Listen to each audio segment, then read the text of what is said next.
Merci beaucoup pour tous les frères et sœurs qui sont prêts à me suivre en ce moment et qui voudraient partager cette expérience ensemble avec moi en ce moment. Que Dieu vous bénisse, que Dieu vous bénisse. Là, je pense que vous avez avec vous le serviteur de l'Éternel, évêque Kazin Gabriel Tsuka. Là, je partage avec vous quelque chose que Dieu m'a mis à cœur. Peut-être que j'aurai à partager régulièrement chaque semaine, peut-être une ou deux fois si Dieu le permettra. Bien-aimés, j'aimerais d'abord commencer par partager une expérience avec vous. Ça fait un bout de temps, je n'ai pas eu la possibilité de partager cette expérience que je vais partager maintenant. Ou ce témoignage que je vais faire avec vous. Pour commencer, au mois de février, j'avais un petit souci de mon œil. Je suis allé pour me faire opérer d'une petite simple opération de cataracte, mais qui avait mal tourné et qui m'avait amené à des opérations multiples, 6 fois. Donc 5 fois, normal des opérations 5 fois, et une qui était doublée comme 2 fois au même moment. Et de là, mon œil a cessé de fonctionner comme il faut, avoir ainsi de suite. Mais Dieu ne m'a pas abandonné dans tout ça. C'était difficile, douloureux, mais je me tiens encore devant Dieu. Là, il y a moins de 3 semaines, je viens de sortir d'une seconde opération. De ce même œil de main gauche. Et l'Éternel Dieu que je sers, il est vivant. Il sait ce qu'il va faire avec moi. J'ai forte confiance en Dieu que c'était qui a été abîmé par le médecin, Dieu le réparera parce que nous avons un Dieu qui est puissant. Je n'en veux pas à celui-là, ni à quelqu'un, mais je laisse Dieu agir, faire sa justice. Bien-aimés, par moments, Dieu a besoin de nous passer par de certaines expériences, par de certaines épreuves, pour que nous puissions comprendre comment est la bonté de Dieu et la grandeur de Dieu, et comment sa main puissante se manifeste. Quelqu'un m'avait dit, mais papa Kazin, toi Dieu t'utilise, les aveugles voient, les muets parlent, les paralytiques marchent. Tu as même prié pour plusieurs cas de résurrection. Mais comment Dieu peut t'abandonner comme ça? J'ai rigolé, j'ai dit, Dieu ne m'a pas abandonné, mais Dieu m'a amené dans son atelier comme le potier fabrique son vase pour lequel il donne la forme qui lui plaît. Alors, de là, Dieu m'a donné un message pendant tous ces temps que j'ai préparé, que j'ai prié, que j'ai passé mes épreuves, mes souffrances. C'est difficile, c'est dur, parce que par moment, à un moment où je ne savais plus voir. Des fois, ma fille de 13 ans devrait me toucher à main pour m'accompagner, me montrer la porte de la toilette. C'est douloureux, hein? Des fois, c'est mon épouse. Des fois, c'est ma cadette, 10 ans à peine. Elle me tient pour me montrer les chemins, pour me faire monter dans les escaliers, pour me faire descendre dans les escaliers pour rentrer dans ma chambre. Et cette épreuve m'a aidé à comprendre l'amour de Dieu à mon égard et les gens qui sont avec nous autour. Pour comprendre comment ils réagissent, comment ils parlent. Comme c'était le cas de Job, où les gens disaient, mais comment toi Dieu t'a déclaré un homme intègre, mais comment tu peux, c'est comme ça qu'on disait à Job, comment tu peux vivre toutes ces choses? voire même sa femme a commencé à parler. Mais le Seigneur Dieu a permis tout cela pour que Job comprenne qui sont avec lui, qui sont tout autour de lui, parce que la Bible dit que c'est lui qui est attaché à un frère, un ami attaché à vous devient comme un frère, plus qu'un frère. Donc, et j'ai vu, j'ai dit, Dieu, tu m'as montré qui est avec moi, qui m'aime, qui dit, ah, papa Gazin, papa Gabriel, tu es beau, qui est qui et qui. Ce n'est pas parce que j'ai dit, moi je t'aime, parce que quelqu'un te dit, moi j'ai toujours été avec toi. Non, c'est dans la souffrance qu'on reconnaît les vrais amis. Dans la souffrance qu'on reconnaît les bonnes personnes. Et de là, Dieu m'a donné un message que je vais partager avec vous. Je suis dans Jérémie chapitre 18. Dans le chapitre 18, du premier verset, je vais m'arrêter peut-être au 7e verset, 6e verset. Je m'arrête au 6e verset. La Bible dit, la parole fut adressée à Jérémie de la part de l'Éternel en ces mots. Lève-toi, descends dans la maison du potier, là, je te ferai entendre mes paroles. Je descendis dans la maison du potier. Voici, il travaillait sur un tour. Les vases qu'il faisait ne réussissent pas. Les vases qu'il faisait ne réussissent pas. Comme il arrive à l'argile dans la main du potier, il en refit un autre vase, tel qu'il trouva bon de le faire. La parole de l'Éternel me fit adresser en ces mots. Ne puis-je pas agir envers vous comme ces potiers, maison d'Israël, dit l'Éternel. Voici, comme l'argile est dans la main du potier, ainsi vous êtes dans ma main, maison d'Israël. Merci Seigneur. Je fais une prière. Seigneur Dieu, je t'ai pris pour celui qui va entendre ce message, cette exhortation. Éternel Dieu, tu appelles l'homme ou l'être humain à comprendre que toi tu es le grand potier et nous sommes des vases. C'est toi qui as la forme que tu veux pour nous. Ce n'est pas nous qui avons la forme que nous voulons pour nous-mêmes. Mais toi tu as la forme. Parce que tu façonnes l'être humain en lui donnant la forme que toi tu souhaites. Éternel Dieu, nous te glorifions, nous te bénissions.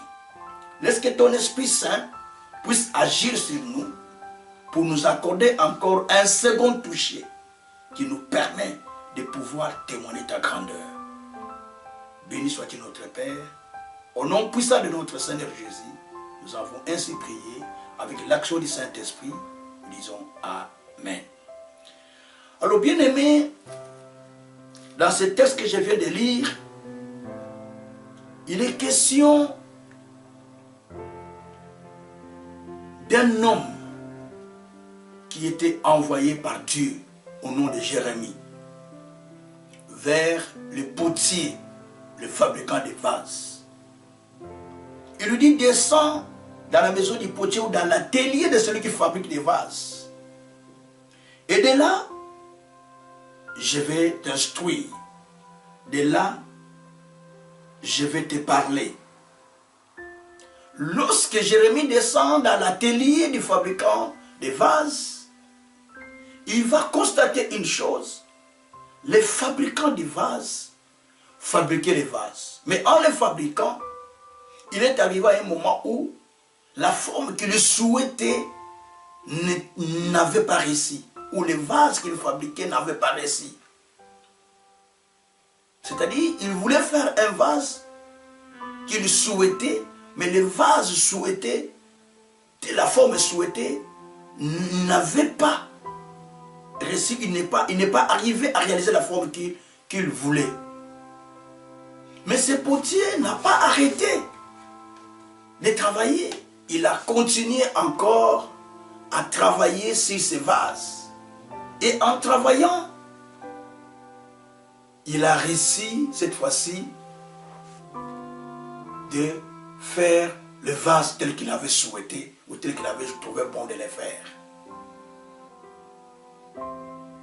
Et tout de suite, Dieu a parlé à Jérémie. Tu as vu ce qui s'est passé dans cet atelier? Le monsieur ou le potier ou l'artisan qui faisait les vases, ça n'a pas réussi. La forme qu'il souhaitait n'avait pas réussi. Mais il a continué, il a insisté jusqu'à ce que la forme souhaitée est sortie.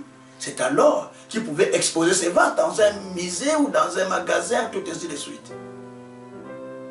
Voilà ce qui s'est passé avec le fabricant de vases. Et Dieu a parlé à Jérémie. Tu as bien vu ce qu'il a fait. Tu as bien vu ce que le potier a fait. Il a fait le vase qui n'a pas réussi. Il a repris la forme jusqu'à ce que les vases puissent être tels qu'il avait souhaité, ou soit réussi, ou son travail soit une réussite. De même, moi aussi, je ne pouvais pas faire avec vous tel que ce potier est en train de faire avec son vase. Il les fabrique, ça ne réussit pas. Il continue encore jusqu'à ce qu'il réussisse à fabriquer ce qu'il souhaitait faire. Et vous, vous êtes comme des vases entre mes mains. Donc, je vous façonne, je vous donne la forme que je souhaite. Parce que c'est moi qui suis le potier, vous êtes des vases. Bien-aimés, dans ce texte, moi, j'ai reçu des leçons. Ma première leçon que j'ai reçue, la vie de l'être humain peut être semblable à un vase dans un atelier. Le vase dans l'atelier, il est fabriqué, il est façonné. Des fois, il réussit. Des fois, il n'a pas réussi. On reprend encore la forme jusqu'à le faire réussir. Et pendant qu'on est en train de façonner ces vases, je vous assure, s'il était un humain, ce vase, il allait crier, disant non, j'en ai assez souffert. Mais le vase accepte tout ce que le potier lui impose. C'est-à-dire, il les façonne, il moule, il refait la forme. Le vase, il est là calme, il attend que le potier lui donne la forme qu'il a désirée. Et ça, c'est la vie de l'être humain. Ce n'est pas à nous de choisir la forme que Dieu souhaite de nous donner, mais c'est à lui de choisir la forme qu'il veut pour nous. C'est pourquoi Dieu, des fois, il nous prend, il vous amène dans son atelier, il vous façonne, il travaille, il fait ce qu'il veut, juste pour vous sortir avec la forme que lui, Dieu souhaite, que lui, Dieu attend de vous. Et la Bible dit, à ce moment-là, le vase a pris la forme qu'il fallait. De même aussi entre les mains de Dieu, nous sommes des vases que Dieu est en train de façonner, que Dieu est en train de bouger, que Dieu est en train de mouler, jusqu'à ce que nous puissions avoir la bonne forme qu'il attend de nous. Cela veut dire, il te fait passer par des situations. Tu es passé par des épreuves, tu es passé par des difficultés, tu es passé par plusieurs problèmes, croyant que Dieu n'est pas là, croyant que Dieu n'est plus avec toi. Non, mon frère, ma soeur, Dieu est avec toi. Dieu est avec toi parce que dans cette période où les épidémies sont pleines, où les problèmes ne font que s'aggraver dans la vie des gens, où la situation économique, financière est à l'arrêt, c'est-à-dire que tout le monde pleure. Tout le monde gémit. Mais c'est un temps où le potier lui-même, le grand Dieu, est en train de travailler pour changer la mentalité de chacun, pour changer la façon de faire des gens, pour changer la politique des politiciens, pour changer toutes ces choses. Parce que nous sommes tous dans l'atelier de Dieu. Il est en train de nous façonner. Il est en train d'agir de sa manière. Bien-aimés, nous sommes des vases entre les mains de notre grand Dieu. Il nous façonne, il travaille avec nous pour nous donner la forme. Et le deuxième élément que je peux déclencher encore ici, c'est le second toucher du potier. Il a fabriqué, il a touché, il a moulé, ça n'a pas été. Il ne s'est pas arrêté. Au contraire, il a refait encore. Il a touché encore de nouveau. Il a repris encore de nouveau pour que les vases prennent la forme qu'il souhaitait. Et le vase a eu sa forme. Alléluia. Le vase a pris la forme qu'il souhaitait. Voilà ce qui s'est passé. Ça, c'est le second toucher. Peut-être la première fois, ça n'a pas été. Le premier mariage, ça n'a pas été. Le travail que tu as fait, ça n'a pas été. Tout ce que tu as fait, ça n'a pas été. Non. Tu es entre les mains de Dieu comme un vase. Ne te fatigue pas. Il y a un second toucher de Dieu. Dans le second toucher de Dieu, l'histoire va changer de ce vase. Ou votre histoire va changer. Bien-aimé, dans la même Bible que je lis, si nous descendons vers Luc 13, nous voyons l'histoire d'un homme qui avait un champ sur lequel étaient plantés des figuiers. Et il espérait trouver des figues à sa saison, ou des fruits à sa saison. Mais lorsqu'il arrive, il voit qu'il n'y a rien dans ces arbres qu'il a plantés. Il demande à son serviteur de couper cet arbre qui n'a pas produit, parce qu'il occupe la terre inutilement. Le serviteur répond au maître: Maître, donnez encore de la chance pour cette année ici. Laissez-le encore, Luc 13, laissez-le encore cette année ici. Je vais mettre du fumier, je vais mettre encore du fumier, afin que peut-être l'année prochaine, il pourra donner des fruits. Donc on a donné encore de la chance à cet arbre.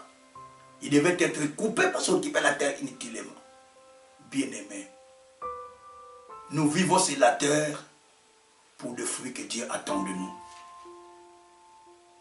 Peut-être nous serons déjà coupés, comme les autres qui étaient déjà coupés bien avant. Mais si Dieu te laisse, pendant ce temps où les gens meurent dans des coronas par-ci par-là, dans plusieurs situations, plusieurs maladies, plusieurs situations, ou c'est l'épidémie qui tue encore beaucoup de gens. Mais Dieu continue à te protéger. Des fois tu prends le métro avec les gens qui sont malades. Des fois tu prends le bus. Des fois tu prends tout ça. Mais Dieu continue à t'épargner, à te protéger, parce qu'il a besoin de te toucher encore une seconde fois, afin que tu produises des fruits. Tu n'es pas plus meilleur que ceux qui sont morts. Ceux qui nous ont quittés ne sont pas plus mauvais que nous. Mais Dieu a permis que tu puisses arriver aujourd'hui, le premier jour de l'année, afin que tu puisses encore dans cette année qui commence produire des fruits, parce que Dieu va te toucher d'une autre manière pour que les choses changent. Et on a laissé encore la chance à cet arbre de pouvoir produire les fruits dans l'année qui commence. Cette année ici, Dieu te donne encore l'opportunité, te donne encore la chance, te donne encore la grâce, te donne encore le privilège que tu continues encore à aller plus loin. Ne te décourage pas, ne recule pas. Le temps que tu passes, Dieu le sait, parce que tu es un vase entre ses mains.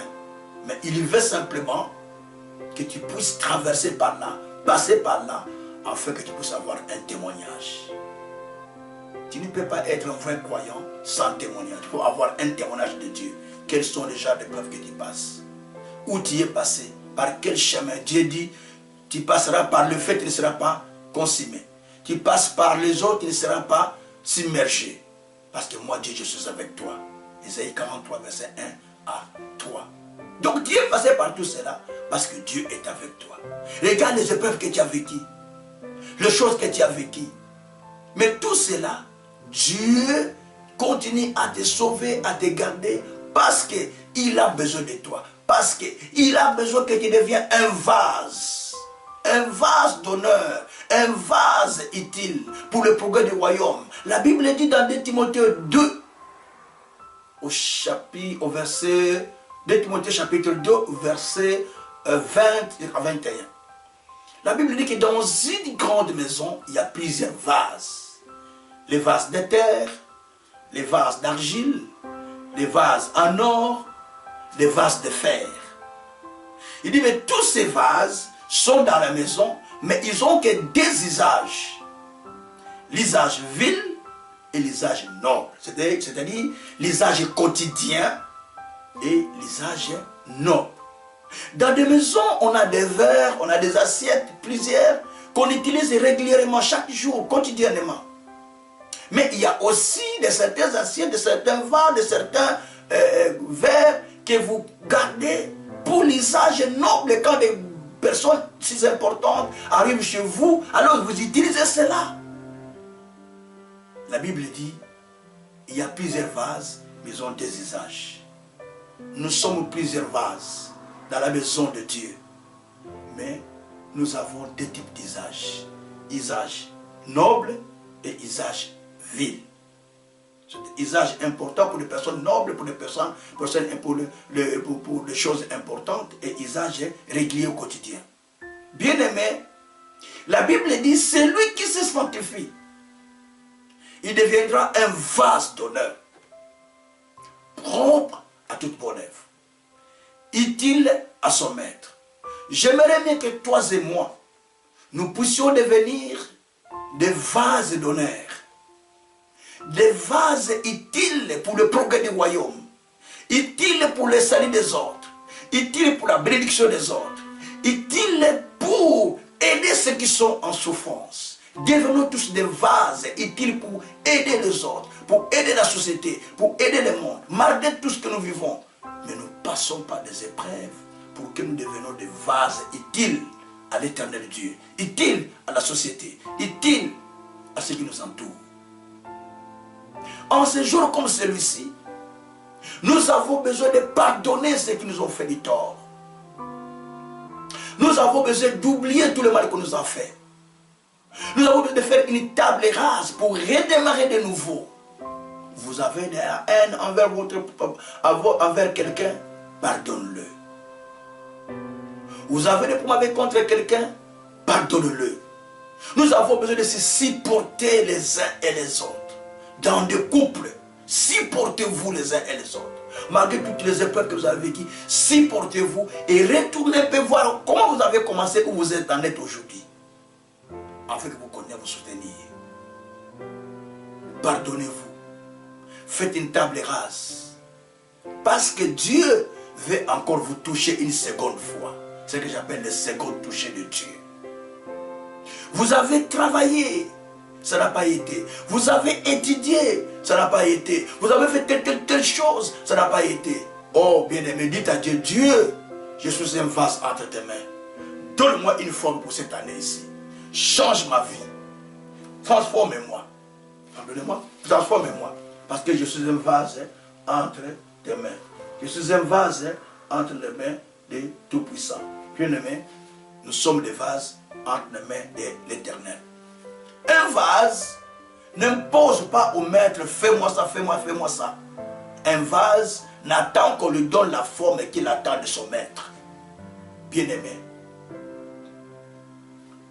nous sommes au temps des seconds touchés de Dieu. Dans le second toucher, c'est Dieu qui vous touche. C'est Dieu qui vous donne la force. C'est Dieu qui vous donne une nouvelle onction. C'est Dieu qui vous donne un nouveau pouvoir. C'est Dieu qui vous donne une nouvelle force pour que les choses changent. Bien-aimés, c'est l'heure du second toucher. C'est l'heure du second toucher. Que ceux qui sont en politique comprennent que c'est le temps du second toucher. Les erreurs ont été politiquement. Les choses ont été mauvaises. Mais maintenant, c'est le temps de se rattraper. Parce que la main de Dieu est sur nous, sur nos pays, pour que les choses aillent de l'avant. C'est la société qui nous a réussi. C'est nos pays d'origine. C'est le pays, notre deuxième patrie. Moi, par exemple, la Belgique. Nous prions que le Seigneur puisse soutenir ce pays soutenir les politiciens, soutenir les autorités, soutenir tout et chacun des peuples, afin que nous puissions vivre un second toucher de notre Dieu, pour que les choses aillent d'une autre manière, que la maladie disparaisse, que la paix rentre dans le monde, que les choses changent, et que la paix revienne encore, que chacun ait la possibilité de se promener, d'aller partout où il voulait. Mais tout cela, ça demande que nous puissions avoir une conscience qu'il y a un potier, il y a un Dieu à qui nous dépendons, sur qui tous nous devons tourner pour dire, Seigneur Dieu, nous avons essayé de notre manière, ça n'a pas été, mais toi Dieu, tu es capable de changer la vie de l'être humain. Viens maintenant nous changer, viens transformer, et les choses se transformeront. Bien-aimés, dans la Bible que nous lisons aussi, il y a l'histoire d'un homme. L'histoire d'un homme qu'on appelle Job. Job est un homme qui a été béni par le Seigneur. Un homme intègre, béni par l'Éternel. Qui avait été béni puissamment. Il avait tout. Mais un jour, il a perdu ses biens, il a perdu ses enfants, il a perdu tout jusqu'à perdre sa santé. Mais l'homme intègre que Dieu a témoigné chez Satan, c'est cet homme-là qui va tomber dans cette situation. Et les gens qui étaient autour de lui, constatant la dégradation des situations, ou les situations les cycles de la situation, donc telle situation passe une autre, vient, il dit non, c'est pas possible. Toi que Dieu a témoigné un homme intègre, maintenant tu es dans des situations comme ça, qui ne s'arrêtent pas, qui connaît à s'empirer. Les enfants sont morts, tes bêtes sont mortes, toute la richesse est partie, maintenant toi-même tu es devenu malade, jusqu'à commencer à perdre vraiment la santé totalement.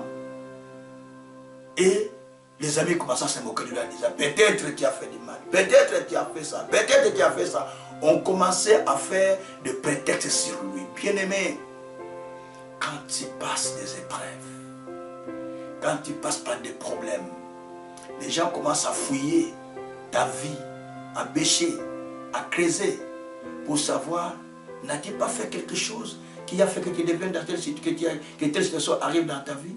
N'as-tu pas fait telle chose pour qu'une telle situation arrive dans ta vie? Ils cherchent maintenant à les choses que toi tu as fait qui peuvent engendrer tous ces problèmes. Des fois, il n'y a rien de mauvais que tu as fait, mais c'est Dieu qui te fait passer par là. Des fois, il n'y a pas une erreur que tu as commise, mais Dieu te fait passer par là. Bien aimé, qu'est-ce qui est arrivé? Même la femme de Job commençait à dire, mais ton Dieu là, non, c'est pas normal, il faut l'injurier. Mais Job n'a pas fait ça. Il s'est attaché à Dieu. Job a dit à tout ce qu'il lui disait, ce n'est pas peut-être à tous ses amis qui parlaient contre lui à cause des problèmes qu'il traversait. Alors ces gens-là mangeaient dans la maison de Job. Ils mangeaient sur la table de Job. Mais ces mêmes personnes-là ont oublié tous les bienfaits de Job. Ils l'ont abandonné. Il ne pensait plus à lui. Au contraire, il les critiquait. Il disait, ah, peut-être il a fait ça. Quand il avait des moyens, est-ce qu'il aidait les veuves? Est-ce qu'il pensait aux orphelins? Est-ce qu'il pensait aux gens qui étaient dans la rue? Tout. Et c'est ce qu'il disait. Alors que Job faisait tout cela. Job a dit, arrêtez de parler.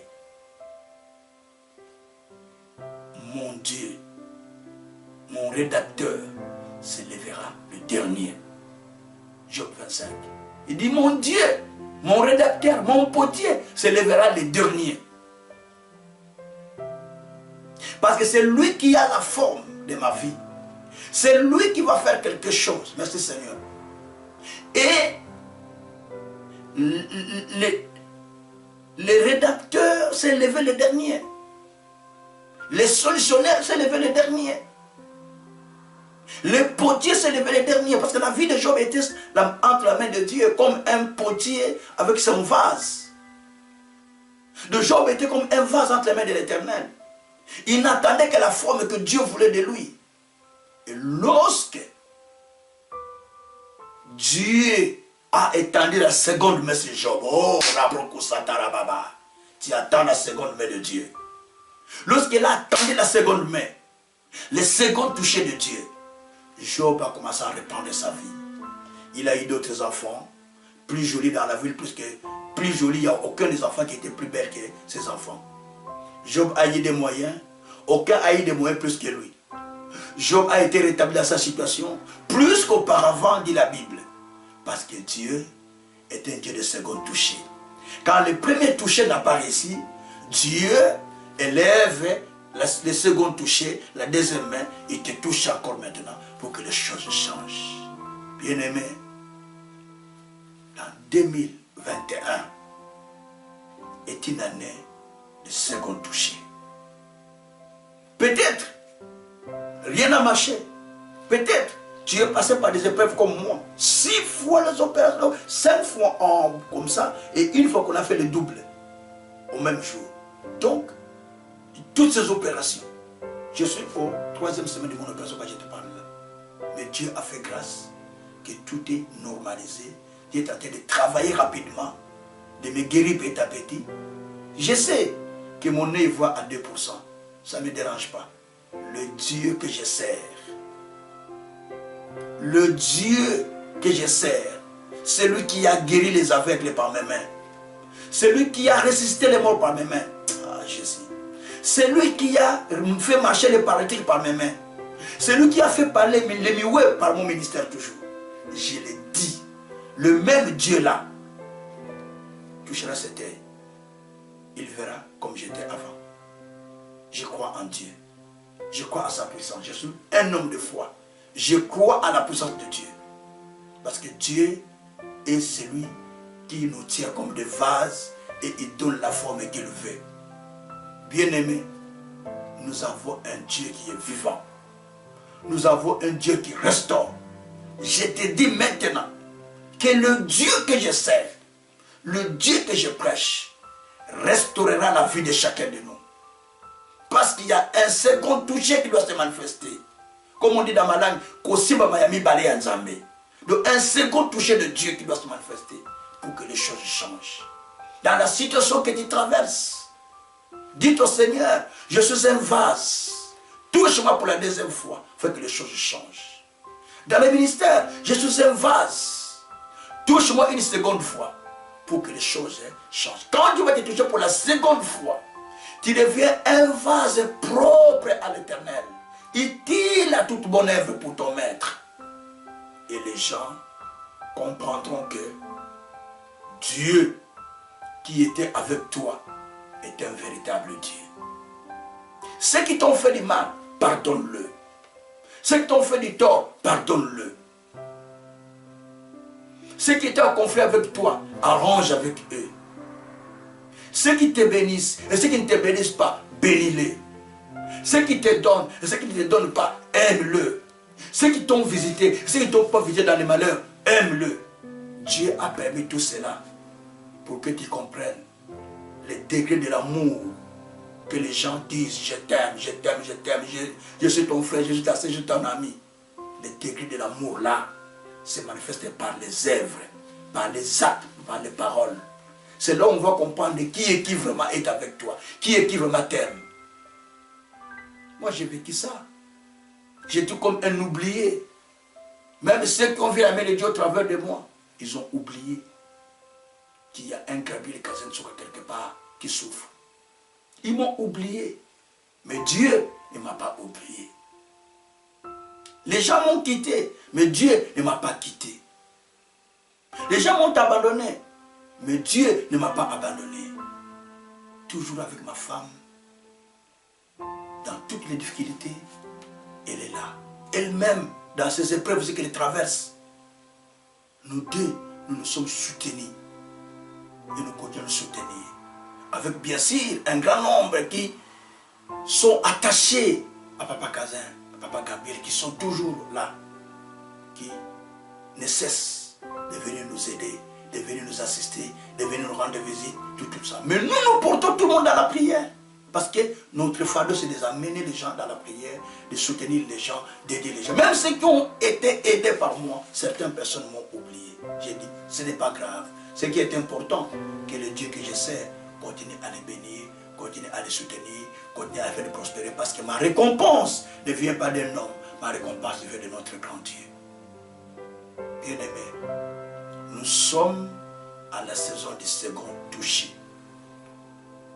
Dans le second toucher de Dieu, Dieu, quand il touche la personne pour sa deuxième fois, c'est-à-dire qu'il est en train de changer de situation pour faire de toi un vase, pour faire de toi une autre dimension, pour t'amener dans une autre dimension. Bien-aimés, nous sommes au second toucher de l'éternel Dieu. Cette année, je le déclare pour toi qui me suis, pour toi qui suis cette vidéo, comme étant une année de ton second toucher de Dieu. Une année de ton second toucher. Là où tu as vu que les choses ne marchaient pas, ne regrette pas. Il y a la main du Tout-Puissant qui intervient encore pour changer les choses.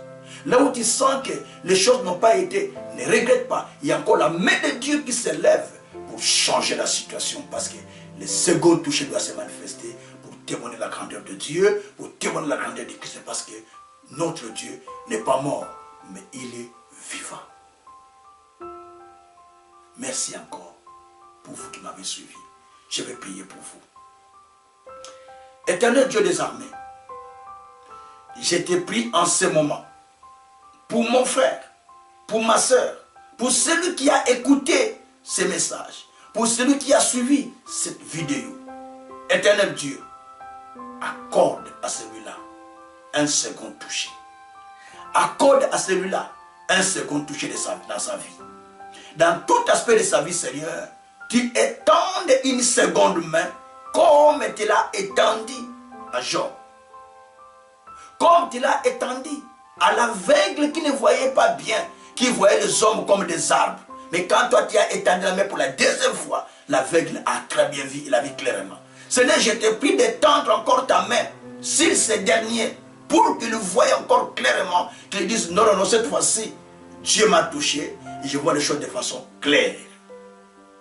Je te prie, Seigneur, pour celui qui était malade, pour celui qui a des problèmes, pour celui qui a des difficultés, peu importe, pour n'importe quelle situation, même pour ceux qui sont dans les hôpitaux, Seigneur, je te prie d'étendre ta main, une seconde main sur eux, Père, pour que l'histoire change.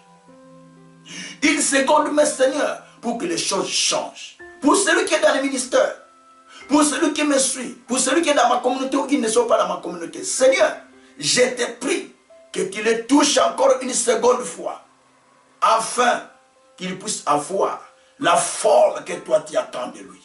Notre Dieu, tu es vivant. Le Dieu qui a agi au temps de Job. Le Dieu qui a touché la main de Job.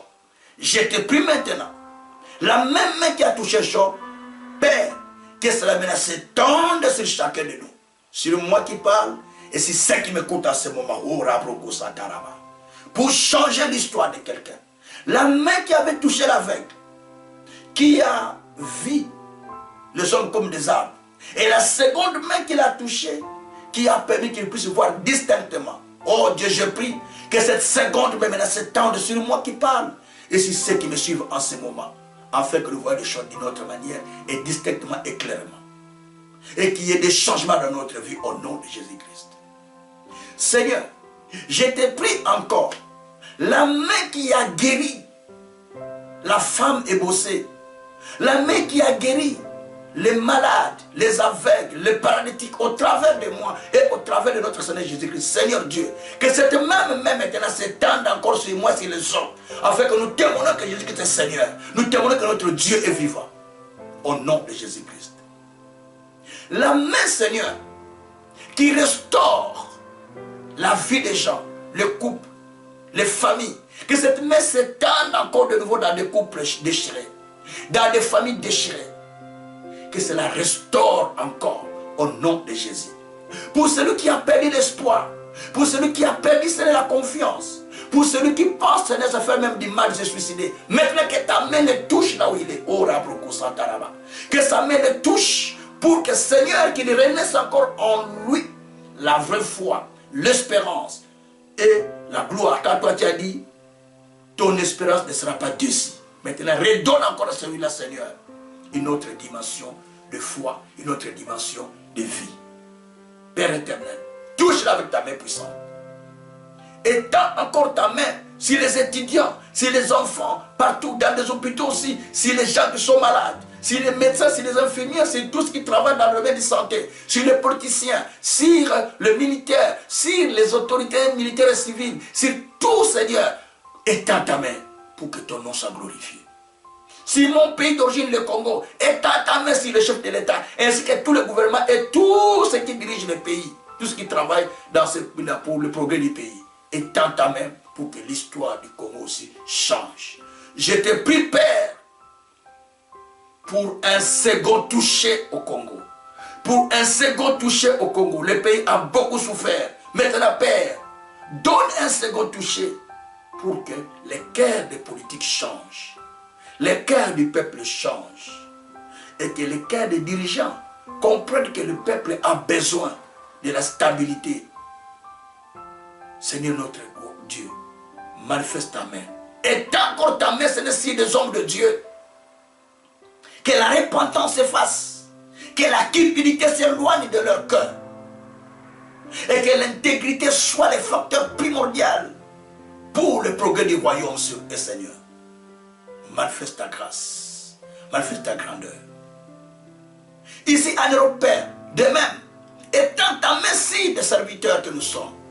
Pour que nous marchions dans la sanctification, dans la crainte, afin que nous puissions devenir des vases d'honneur utiles à notre Maître et propres à toute bonne œuvre, afin que nous puissions ramener des milliers, des millions de personnes en conversion. Dieu les salue. Je te prie de tendre la main puissante sur chacun de nous. Donne à chacun une onction selon la mission que tu dois envoyer. Donne une autre dose d'onction selon la mission que toi tu nous as envoyée. Père, pendant que je prie, prends, Seigneur, la main de ton ange qui porte la coupe d'onction pour le déposer à moi et à celui qui en a besoin maintenant, afin de pouvoir nous faire rentrer dans une autre dimension, dans une autre aura, dans une autre dimension au nom de Jésus-Christ. Béni soit-il notre Dieu, béni soit-il notre Seigneur. Au nom puissant de notre Seigneur Jésus, nous avons ainsi prié avec l'action du Saint-Esprit. Gloire et louange à toi notre Seigneur Jésus-Christ. Amen. Que le Seigneur vous bénisse. Que le Seigneur vous bénisse. Dieu voulant, le jour où j'aurai le temps, je ferai une autre vidéo avec vous, où je partagerai toujours les expériences de la parole et ce que Dieu me mettra à cœur afin de pouvoir aussi fortifier votre foi. Que le Tout-Puissant vous bénisse grandement, grandement. Au nom de Jésus-Christ, nous disons Amen. Au revoir.